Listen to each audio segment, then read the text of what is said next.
Yo, what's good? What's good, man? We got a live for you guys here. We got a live. Let me just put out this notification real quick. The Minnesota Timberwolves, man, they just whooped that ass. So we definitely got to talk about it. Make sure y'all check in and let us know where you're coming in from. Let me just send out the notification real quick to IG. Let me just post this on there real quick. On YouTube. Make sure y'all check in and let me know where y'all are coming in from. We're not going to be on here too long, but I said let me just talk about this game because it's a pretty big game. Let me see on what's good. Somebody said Wolves in 7. Yes, sir. Absolutely. Let me just post this real quick. All right. Let me share that. Okay. Yes, sir. So let's talk about this game. Let me allow some people to catch up to this live. We definitely about to get it cracking. Shout out to Heezy from Connecticut, PG County. Shout out to PG County. Let me just share this real quick to my other account. Just a second here. We got Boston. Shout out to Honolulu. I see Honolulu in the house. Chi-Town. Shout out to Chi-Town. Was good. Let me just post this real quick. Share that. Okay. I didn't send these notifications out. Shout out to Tennessee, Tampa. Where is that? Where else we got? We got Florida, Minnesota. Shout out to Minnesota. I'm sure y'all are pretty hyped right now in Minnesota. Shout out to y'all. Long Island, Iran. Damn, okay. Rhode Island. What else we got? Alabama, Nicaragua. What else we got? Tennessee, Louisiana. Welcome back home. Shout out to Serbia. Shout out to Cali. Let's give it like another 30 seconds and we're going to get into this live.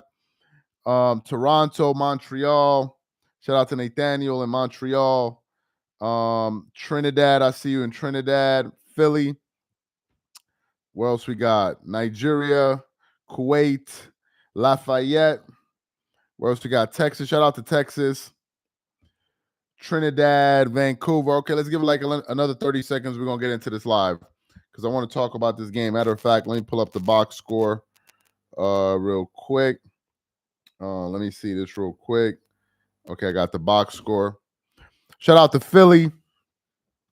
Where else we got? Shout out to Philly, Dubai, and Greece. Okay, shout out to y'all, man. Make sure y'all get the likes up and let's get into this here. So, ladies and gentlemen, I first of all want to say that I was damn wrong. I picked the what do you call it? The Denver Nuggets to win this series in 6 games.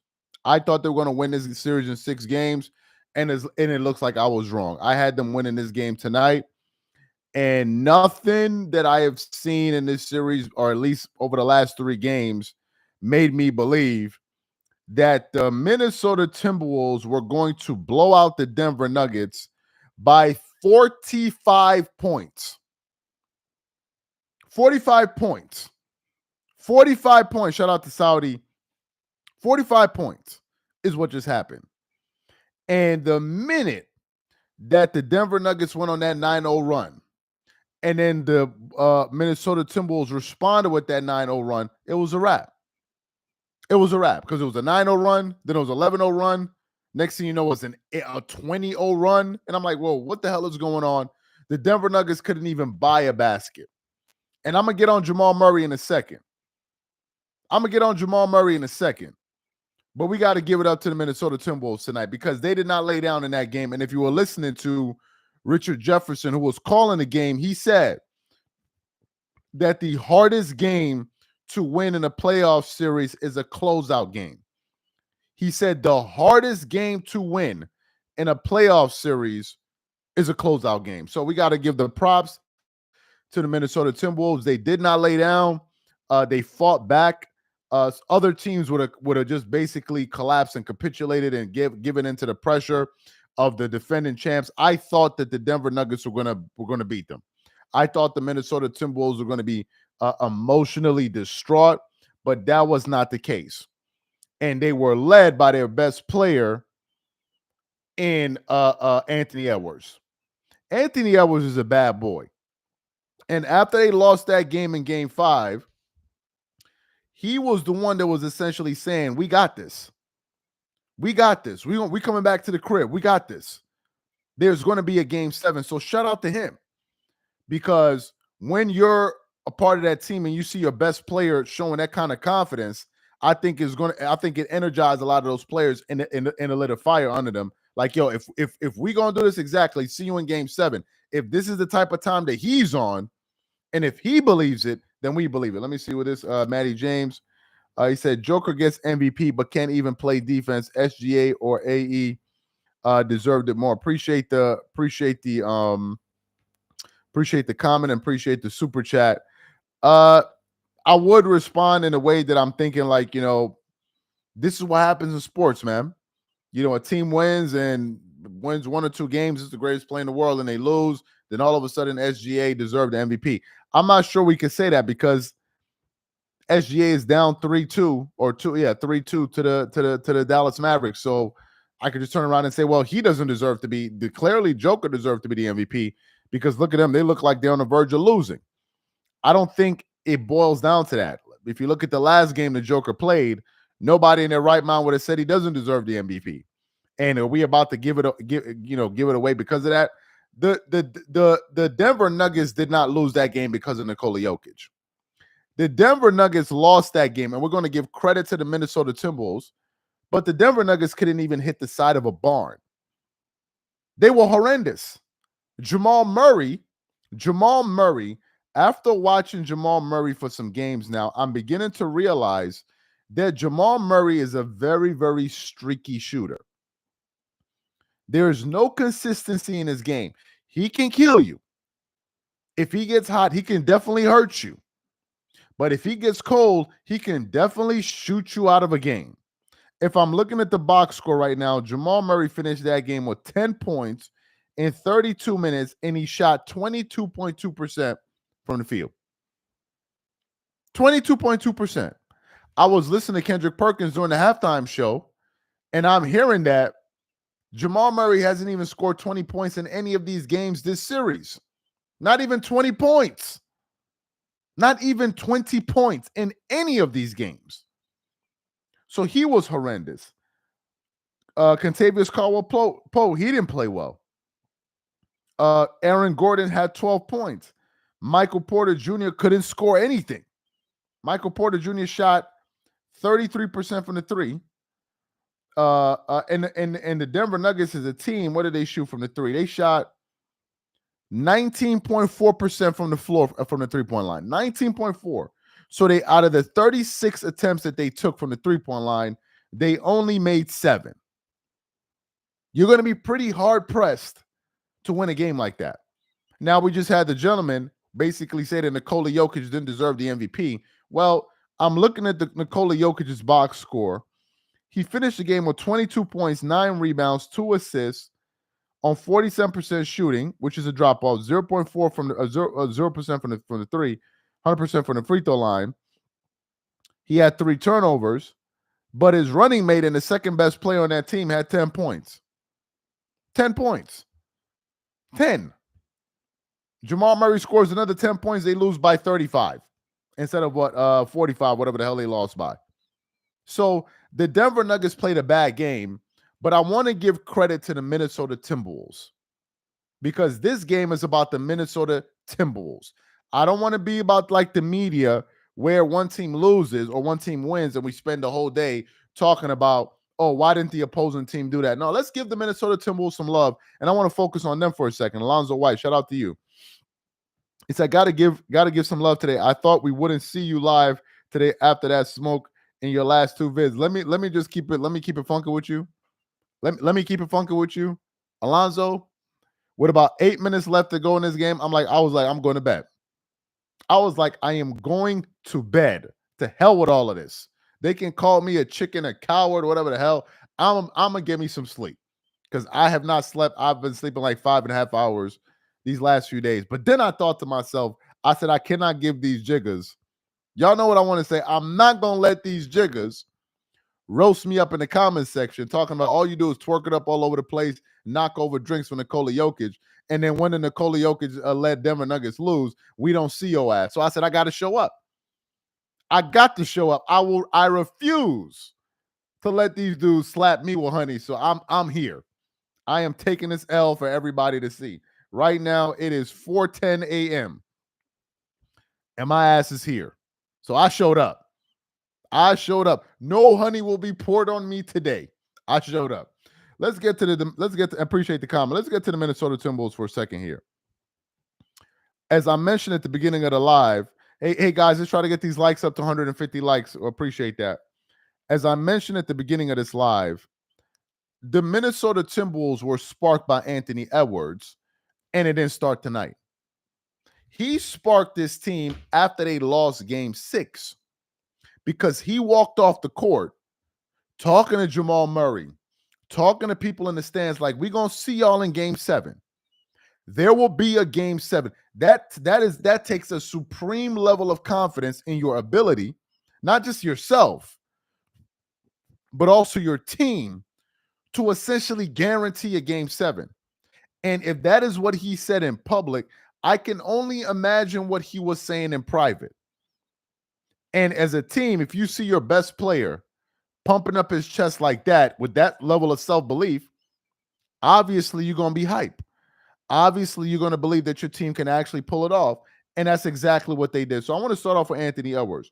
Anthony Edwards, and he's not the only one, but Anthony Edwards finished that game with 27 points on 8 of 17 shooting from the field. So that was pretty good. 27 points, only 17 shots to do it. So he was very, very efficient on 47% shooting from the field, 44% from the three. He made 4 out of his 9 threes. Along with that, he was efficient from the free throw line, shooting 87%. And he got you, 4 rebounds and only 1 turnover. Now, what is important to note about this game is, although Anthony Edwards only finished with 27 points, he played 33 minutes. And they basically took him out for the entire fourth quarter. Had that been a closer game, Anthony Edwards could have probably dropped a 40 piece. He could have probably dropped a 40 piece in that game. So don't let those numbers deceive you. He was on pace to score 40. It's just that the Wolves and their the head coach took them out early. So he could have even had an even bigger game. Karl Anthony Towns, he showed up to a certain degree. He had 10 points, but he did have 13 rebounds, and he had a lot of activity on the defensive side of the floor. McDaniels had 21 points, which was very, very good. And he also had a lot of activity on the defensive side of the floor, which played a big role. Who else? Michael Conley played well. Mike Conley played well. He had 13 points as he made it back into the lineup. And they got some good points off the bench from Reed and Alexander. Reed and Alexander. I can't even see the damn name. Just a second here. The bench scoring for the Minnesota Timberwolves, they scored 19, 23, 26, 28 points off the bench. 28 points off the bench. And overall, 3-point shooting, I think the Minnesota Timberwolves made 15 out of their 43-point attempts. 15 out of their 43-point attempts. So they were very efficient. They shot 37.5% as a team from the 3-point line. To me, listen, I think this game comes down to Denver's inability to make a shot. They couldn't hit a shot.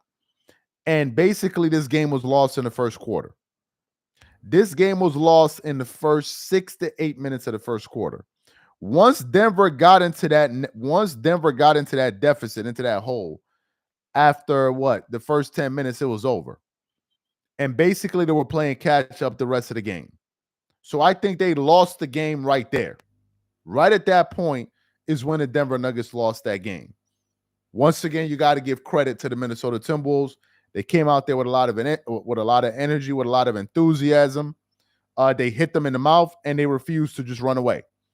Now, what is my prediction going forward? Well, I picked the Denver Nuggets to win this game, and I'm going to get to Rudy Gobert in a second.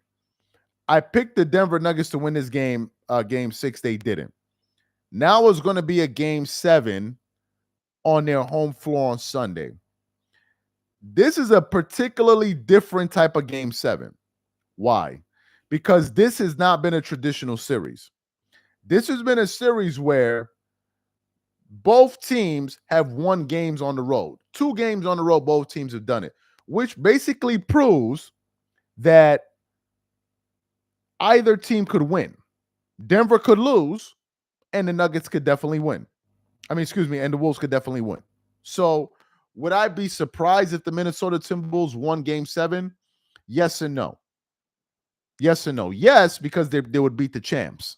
Yes, I would be surprised at that. But no, because we just saw them win 2 games in this series on the road already in Denver. So if I had to make a prediction of who I think is going to win, I'm going to go with the Denver Nuggets, and I'm going to tell you why. The reason I'm going with the Denver Nuggets is, number one, they're the reigning champs, and you got to beat them. I got to see you beat them. Number two, they're going to be playing on their home court, and that's why they have that home court advantage. And I find it very improbable that the Denver Nuggets would lose. What is it? They won 2 games on the road, 1 at home. They would lose 3 games at home in one series. 3 games. I find that to be highly improbable. And also something we need to pay attention to that a lot of people may not talk about, or maybe they have, but I want to point it out to you guys right now. If you look at when the Denver Nuggets won game 3, from game 2 to game 3, they had 3 days off. 3 days off. The Nuggets are going to have some pretty good rest now before Sunday, because they're going to have Friday off, they're going to have Saturday off, and then the game is on Sunday. So they're going to have 2 days and not playing every other night. So to me, I think the Denver Nuggets are going to be rested. I think they're going to be back in their home court. I think they're going to watch a lot of film.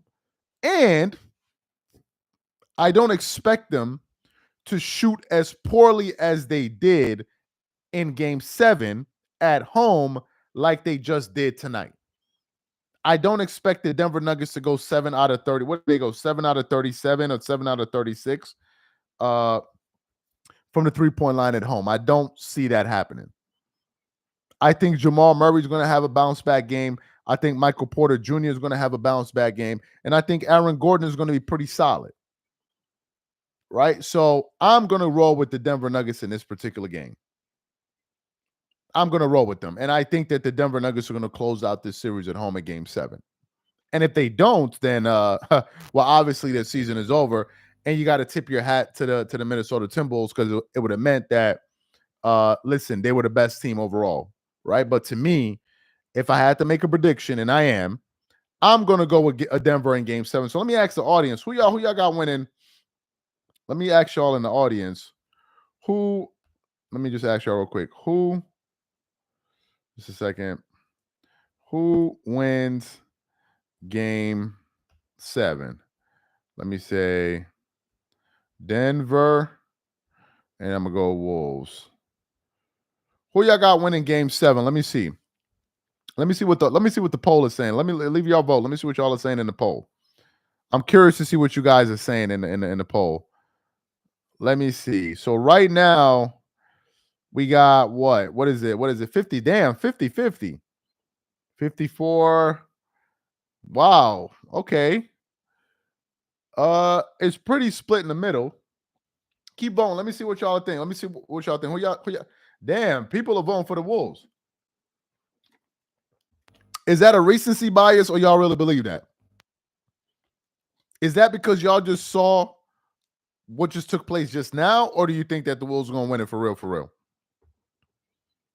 So basically, a lot of people think the Minnesota Timberwolves are going to win this game. That's a surprise. A lot of people think I'm surprised by that. But then anyway, it's a close one. And I can understand that because it's been a close series. So in a game 7, anything can happen. As an NBA fan, this will be my first time being a part of a game 7, rooting for a team. I remember when Kobe and the Lakers were in a game 7, some nail-biting game 7s in 2010. They were also in the game 7 against the Houston Rockets in 2009.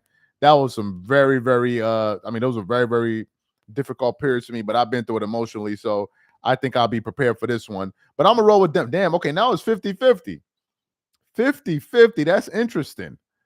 So now basically you guys think it's a coin toss. Y'all are basically saying that anybody can win. Let me get to Rudy Gobert. I was supposed to talk about him. Let me talk about Rudy Gobert before I go off here. What was Rudy Gobert? He had 8 points, 14 rebounds, 2 assists on 50% shooting from the field. He had 12 defensive rebounds. He only had one turnover. Did he have any blocks? I can't see it. Yes, and he didn't have any blocks. I want to talk about Rudy Gobert for a second. Okay, so basically you guys are saying it's a toss-up. Appreciate you guys voting on that. I want to talk about Rudy for a second. Rudy Gobert, you look at the stat sheet, his numbers don't jump out to you. 8 points, 14 rebounds. It's not like as if it's Wilt Chamberlain numbers. But if you watch the game, you can clearly see that Rudy Gobert, as a defensive presence on the court, deterred and discouraged a lot of shots. There were a lot of times when the Denver offense broke down the Wolves defense and they would get into the basket and players would bring that ball right back up out of the right away from the rim because of his presence. Now, it doesn't show up in blocks or anything like that, but if you watch the game, you could see that his presence on the court as he was anchoring the defense, it played a role. It deterred a lot of people. Also, I noticed the switch that they put Karl Anthony Towns at times on Nikola Jokic and basically made Rudy the help defender. Now, I don't think that affected, in my personal view, I don't think that necessarily affected Joker, because he finished the game with a double-double. I think, Joker finished that game with 22 and what? 22 and almost a double-double, 22 and 9. But what I think it did was it affected the other Denver players from attacking the basket. And I think it helped their overall defense. So Rudy Gobert played a better game. If you were watching the game, you saw them give him a standing ovation. He played better. A lot of people got on him. But also, we can also talk about the fact that maybe it was a bad defensive strategy to have him guard Nikola Jokic straight up, because clearly that wasn't working. So to me, he had a bounce back game. Good game for them. Y'all thought I wasn't going to show up for this live. I just showed up for just to show you guys my face. I'm about to check out. I'm super tired. But I definitely got the Denver Nuggets winning in game 7. That's who I think is going to win. I could be wrong. That's my pick. We polled the audience. 50% of you guys basically you guys think it's a toss-up. So these are my thoughts, man. Appreciate you guys for being a part of this live. And I'm going to go ahead and get some sleep because I'm tired as hell. Appreciate y'all, man. Y'all have a good one. Catch y'all tomorrow.